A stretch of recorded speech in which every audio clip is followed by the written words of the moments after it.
आज की इस वीडियो में हम डिस्कस करने वाले हैं क्लास 10th की जो कल के लेक्चर से 2 रिएक्शन बच गई थी उनको। अब वो कौन कौन सी रिएक्शंस हैं, ये हमारा जो व्याख्यान है यानी लेक्चर है, ये दूसरा लेक्चर है और हम इसमें डिस्कस करेंगे विस्थापन अभिक्रिया। विस्थापन अभिक्रिया किसे कहते हैं? तो देखिए, विस्थापन को इंग्लिश में कहते हैं डिस्प्लेसमेंट। विस्थापन अभिक्रिया यानी डिस्प्लेसमेंट रिएक्शन। तो विस्थापन अभिक्रिया क्या है? जब कोई ज्यादा रिएक्टिव एलिमेंट कम रिएक्टिव एलिमेंट को उसके लवण के विलयन से विस्थापित कर दे तो हम कहते हैं कि वो विस्थापन अभिक्रिया। अब हिंदी में बोलें कि ज्यादा क्रियाशील अधिक क्रियाशील तत्व कम क्रियाशील तत्व को उसके लवण के विलयन से विस्थापित कर दे तो हम उसे विस्थापन अभिक्रिया बोलेंगे, डिस्प्लेसमेंट रिएक्शन बोलेंगे। जैसे क्लासरूम में आप अपने साथी को उठा करके खुद उसकी जगह बैठ जाते हैं, ठीक उसी तरीके से ये विस्थापन अभिक्रिया। जैसे हम बात करें Zn प्लस CuSO4। CuSO4 होता है कॉपर सल्फेट। यहाँ पर Zn ज्यादा क्रियाशील है। यहाँ पर क्या होता है कि Zn इस Cu की जगह पहुंच जाता है और Cu को बाहर फेंक देता है उसके लवण से, उसके सॉल्ट से। तो ये एक विस्थापन अभिक्रिया का एग्जाम्पल है। और भी ऐसे एग्जाम्पल हो सकते हैं, जैसे आयरन को भी आप कॉपर सल्फेट में डालें तो कॉपर सल्फेट में क्या होगा, FeSO4 बन जाएगा और कॉपर अलग हो जाएगा। अब ये कॉपर इन्होंने भी हटा दिया, इसने भी हटा दिया, तो हम इनको कहेंगे ज्यादा क्रियाशील, अधिक क्रियाशील, मोर रिएक्टिव। लेकिन अभी भी कुछ हमारे बच्चों के दिमाग में सवाल होगा कि सर आपने कैसे पहचान लिया कि ये अधिक क्रियाशील है? आपको याद है क्या? जी, याद करने होते हैं। तो याद करने के लिए मैं भी आपको एक सीरीज बताता हूँ, एक श्रेणी बताता हूँ जिसे सक्रियता श्रेणी या फिर रिएक्टिविटी सीरीज कहते हैं। अब वो क्या है, आप इसको याद कर सकते हैं। तो स्टार्टिंग से याद करेंगे। पहले पोटेशियम आता है, फिर sodium, calcium, magnesium, aluminium, zinc, iron, lead. ठीक है, यहां तक हो गया। लेड के बाद जो नीचे वाले हैं मैं इधर लिख देता हूं तो दिख जाएगा लेड। फिर आएगा hydrogen, copper, silver, copper, mercury को भी ले लो, चलो मरकरी, सिल्वर, गोल्ड। ठीक है। अब जैसे ही मैं ये नीचे की ओर आ रही है ना सीरीज, नीचे की ओर, अब इसमें आप देखेंगे जो ऊपर वाले पोजीशन पर है वो सबसे अधिक क्रियाशील, जो जितना ऊपर उतना ही अधिक क्रियाशील है, यानी उसकी ही चलेगी रिएक्शन।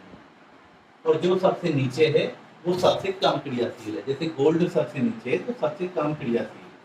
तो यहाँ पर हम आयरन की पोजीशन देखें तो वो कॉपर से ऊपर है, जिंक की भी पोजीशन कॉपर से ऊपर है, तो ये ज्यादा क्रियाशील है। अगर आपसे पूछे कि जिंक और आयरन में कौन ज्यादा क्रियाशील है, तो हम इस रिएक्टिविटी सीरीज में देखते हैं कि आयरन से भी ऊपर कौन है, जिंक।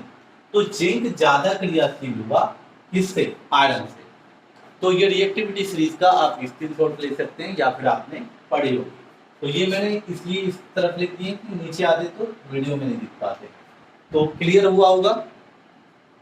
तो जिसमें ज्यादा क्रियाशील तत्व कम क्रियाशील तत्व को उसके लवण के विलयन से अलग कर दे, विस्थापित कर दे, वो विस्थापन अभिक्रिया कहलाती है। अगली अभिक्रिया है आपकी द्विविस्थापन अभिक्रिया। द्विविस्थापन अभिक्रिया, जहां अब ये द्विविस्थापन अभिक्रिया किसे कहते हैं? सबसे बड़ा सवाल, द्विविस्थापन अभिक्रिया क्या है? तो देखिए द्विविस्थापन अभिक्रिया क्या चीज होती है। द्वि नाम से क्लियर है, दो का विस्थापन होता है, द्वि विस्थापन, डबल डिस्प्लेसमेंट रिएक्शन। अब ये द्विविस्थापन अभिक्रिया को हम डिटेल में समझते हैं। द्विविस्थापन अभिक्रिया को ऐसे परिभाषित करते हैं कि इसमें आयनों का एक्सचेंज होता है, यानी आयनों का विनिमय होता है, आयनों का या तत्वों का विनिमय होता है। आयनों का विनिमय ज्यादा सही बोलना रहेगा कि इसमें आयनों का विनिमय होता है। विनिमय मतलब जैसे आप स्कूल में फीस देते हैं, उसके बदले आपको शिक्षा मिलती है, ऐसे ही वस्तु विनिमय, आप किसी को पैसे देंगे तो आपको कुछ सामान मिलेगा। तो एक दूसरे से अदल बदल, इसमें आयनों का आदान प्रदान होता है। अब कैसे आदान प्रदान होता है, जैसे बेरियम क्लोराइड की अभिक्रिया हो जाए सोडियम सल्फेट से। अब इसमें क्या होगा कि बेरियम क्लोराइड है सोडियम सल्फेट पर, अब इनके दोनों के बीच अभिक्रिया हो रही है, तो इसमें क्या होगा कि बेरियम तो चला जाएगा सल्फेट के पास और ये क्लोराइड पहुंच जाएगा इस सोडियम के पास। तो ये इस तरीके से आदान प्रदान कर लेंगे, तो ये अभिक्रिया कहलाएगी बच्चों द्विविस्थापन अभिक्रिया। जैसे यहाँ पर बेरियम के साथ कौन आ गया, सल्फेट, BaSO हो जाएगा, NaCl बन जाएगा। तो ये जो अभिक्रिया है ये द्विविस्थापन अभिक्रिया कहलाती है, क्योंकि इसमें बेरियम ने सल्फेट को कैप्चर कर लिया और इस आपके सोडियम ने क्लोरीन को कैप्चर कर लिया। ये द्विविस्थापन अभिक्रिया। इस रिएक्शन को हम अवक्षेपण अभिक्रिया भी कहते हैं, क्योंकि इसमें एक अवक्षेप बनता है, यानी एक प्रोडक्ट, एक उत्पाद सॉलिड फॉर्म में बनेगा।